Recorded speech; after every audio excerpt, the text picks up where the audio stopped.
Syiralun, angka food waste atau sampah makanan di Indonesia mengkhawatirkan. Deputi Bidang Kerawanan Pangan dan Gizi Badan Pangan Nasional RI Dr. Andes Nyoto Suwiknyo MM mengungkapkan lebih kurang ada 59,8 kg makanan per kapita per tahun yang terbuang sia-sia.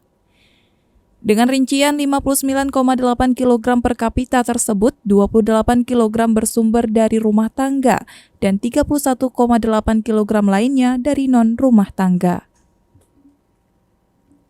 Jika dikalikan dengan jumlah penduduk Indonesia yang berjumlah 273 juta, maka total sampah makanan yang dihasilkan Indonesia setiap tahunnya mencapai 16,3 juta ton.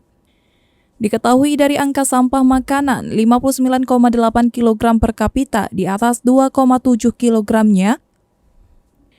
Diketahui dari angka sampah makanan 59,8 kg per kapita di atas 2,7 kg-nya adalah beras, 7,3 kg adalah sayur, 5 kg adalah buah, tempe, tahu, oncom, 2,8 kg selebihnya adalah ikan, daging, dan lain-lain.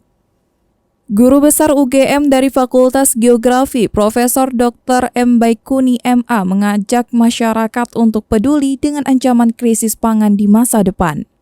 Prof. Baikuni mengatakan pemenuhan kebutuhan pangan memiliki tantangan besar.